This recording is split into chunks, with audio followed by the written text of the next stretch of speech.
Dans le cadre du tricentenaire de la naissance de Pasquale Paoli, nous avons décidé d'apporter notre pierre à l'édifice et de partir sur ses traces, de Morosaglia à Londres en passant par Corté. Nous avons cherché des réponses à nos questions. Qui était Pasquale Paoli? Quels étaient ses liens avec l'Angleterre et les personnalités de l'époque? Pourquoi est-il mort à Londres? Et comment a-t-il marqué les esprits du XVIIIe, siècle des Lumières et des grandes avancées technologiques? Après un travail de recherche en classe, nous voici partis, accompagnés de notre guide conférencier, Pietro Pasqualini, sur les traces du Babbo di Patria le long de la Strada Paolina. Avec lui, nous avons découvert la micro-région de Castagniccia, dont il nous a présenté une partie des richesses historiques et patrimoniales. Bien évidemment, la visite du musée de Morosaglia nous a permis de mieux connaître l'impact de Pasquale Paoli sur son époque, comme nous l'a expliqué Nunzia Marchetti. Donc, tous ces grands philosophes, et notamment Rousseau, étaient en admiration devant ce général de cette petite île de Méditerranée. Et Rousseau parle de Paul à Boswell, qui était un philosophe anglais. Connaissant l'intérêt que portait Pasquale Paoli pour l'éducation des jeunes, en effet il a légué une somme importante pour l'école de Morosaglia, nous devions de faire un détour par celle-ci qui porte désormais son nom. L'occasion d'un bel échange avec les enfants qui ont pour projet d'aller en Écosse l'année prochaine sur les traces de James Boswell. À Corté, nous avons pu découvrir avec Pedro les principaux lieux de la vie politique paolinienne durant la période où la Corse était indépendante. L'intérêt que portait Paoli pour l'éducation des jeunes nous a été confirmé lors de notre visite. En effet, l'Université de Corse se place sous la figure tutélaire du général de la Nation, qui a fondé la première université de l'État corse indépendant à Corté en 1765. Son souci majeur était de favoriser l'éducation et l'émancipation de la société corse en y créant une élite intellectuelle. Hélas, l'université fermera ses portes après la défaite de Pontenoo en 1769. Pasquale Paoli, vaincu, s'exilera en Angleterre où il sera accueilli avec beaucoup d'égards. La vie londonienne de Paoli commence par une succession de rencontres. Partout il est reçu avec courtoisie et curiosité. Présenté au roi d'Angleterre George III, celui-ci lui accordera une pension de 2000 livres sterling. So let's go to London, on the footsteps of Pasquale Paoli. Perché andare in Londra e mica in Italia? Beh, perché andai in Londra? Di già perché ho strobruciti di questo qui.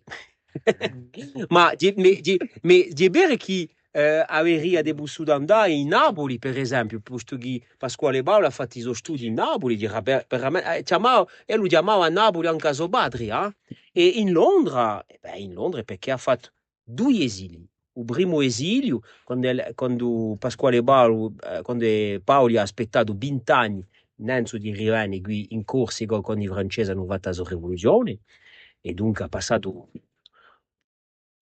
20 anni in Inghilterra, ma mica 20 anni in una casa così fatta a carcia a pugno, ha passato, ha campato una vita con dunque how do we say in English, high society, no, high society life, Dunque io tipo si è mica annoiato qua là, ha possuto avere relazioni con quelli che avevano da diventare i rivoluzionari americani, eccetera, eccetera. Dunque è interessante da andare a bere i bassi e le tracce e i vestiti di Paoli qua là in Londra, posto che volete fatto qui in questo piccolo paese di nascita, Merosali, è da passare a una delle più grandi città del mondo, e perché anche qua là, e ben, ci sono le tracce di Pasquale Paoli. E spero che avrete la fortuna di avere di noi a so stato là in l'abbaye di Westminster Abbey. Yes. Son ami James Boswell, qu'il avait rencontré lors de son voyage en Corse, se chargera de le présenter partout où il le peut. Il se liera notamment avec Maria Cosway, avec qui il aura un long échange épistolaire qui permettra de le voir sous un autre jour. La Révolution française de 1789 conditionnera son souhait de retour d'exil. Il rencontre en 1790 à Paris la plupart des membres de l'Assemblée. De retour dans l'île, il sera honoré à la Consulta d'Orez en septembre 1790. Mais en janvier 1793, le roi est décapité. Paoli désapprouve ces méthodes employées par les révolutionnaires. Il sera dénoncé comme un traître par Marat, À presque 70 ans, Pasquale Paoli devient un hors-la-loi lorsque la Convention ordonne son arrestation le 2 avril 1793. Les navires britanniques assiègent Calvi. Bastia se rend le 30 mars 1794. En juin, à Corté, une nouvelle consulte place la Corse sous la protection de la Grande-Bretagne, et ce, au détriment de la France. Sir Eliot est nommé vice-roi. Il espère de la Corse qu'elle soit soumise, ce que Paoli refuse catégoriquement. Sir Eliot réclame son départ de Corse. Le 14 octobre 1795, ce sera le dernier départ en exil à Londres pour Paoli. Il y meurt le 5 février 1807, âgé de 82 ans. Selon ses vœux, il sera enseveli au cimetière de St. Pancras Old Church. Lors de notre séjour à Londres, nous sommes allés à la recherche des traces laissées par la postérité et témoignant à Londres des années passées en exil. Le cimetière St. Pancras Old Church ayant dû être modifié lors de l'industrialisation de la ville, le peuple corse s'est ému de la destruction possible de son tombeau en raison d'un tracé de chemin de fer. Une souscription fut ouverte et ses restes ont été transférés à Morosaglia en septembre 1889.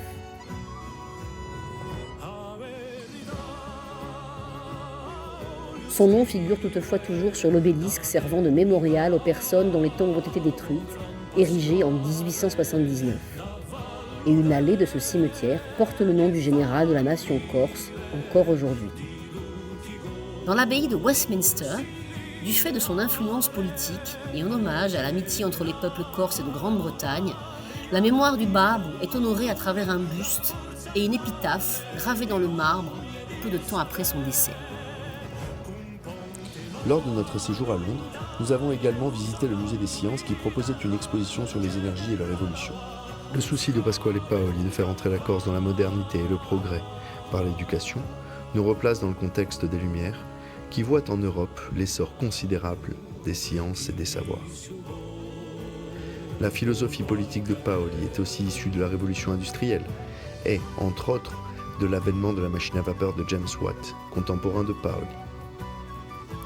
Aujourd'hui, la révolution industrielle en marche réside dans la transition énergétique et nous souhaitons lui rendre hommage en étudiant les procédés qui permettent d'allier confort et efficacité énergétique au travers des réseaux de chaleur urbains.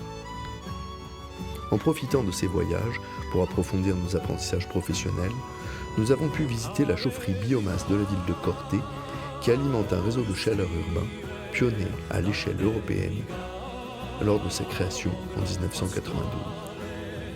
Les réseaux de chaleur urbains permettent d'alimenter en chauffage ou en climatisation plusieurs bâtiments, que ce soit à l'échelle d'un établissement scolaire, d'une ville, comme Corté, ou de quartiers de Londres, ville pionnière dans la réduction des gaz à effet de serre. À Corté, plusieurs bâtiments, dont l'université, l'hôpital, le lycée Pasquale Paoli, et certaines résidences sont alimentées de la même manière. Nous avons pu visiter ces installations grâce au soutien des entreprises locales. À Londres, l'entreprise E.ON nous a accueillis pour visiter l'installation de production de chaleur et de refroidissement qui fonctionne aujourd'hui majoritairement grâce à des pompes à chaleur très économes en énergie. En effet, la ville de Londres a pour objectif ambitieux d'émettre 0 CO2 à l'horizon 2030. Certaines installations de ce réseau de chaleur urbain londonien fonctionnent également grâce à l'énergie récupérée dans la Tamise, dans le métro ou dans les data centers. Tout ce projet a été possible grâce à la volonté et à l'investissement de tous que nous tenons à remercier ici.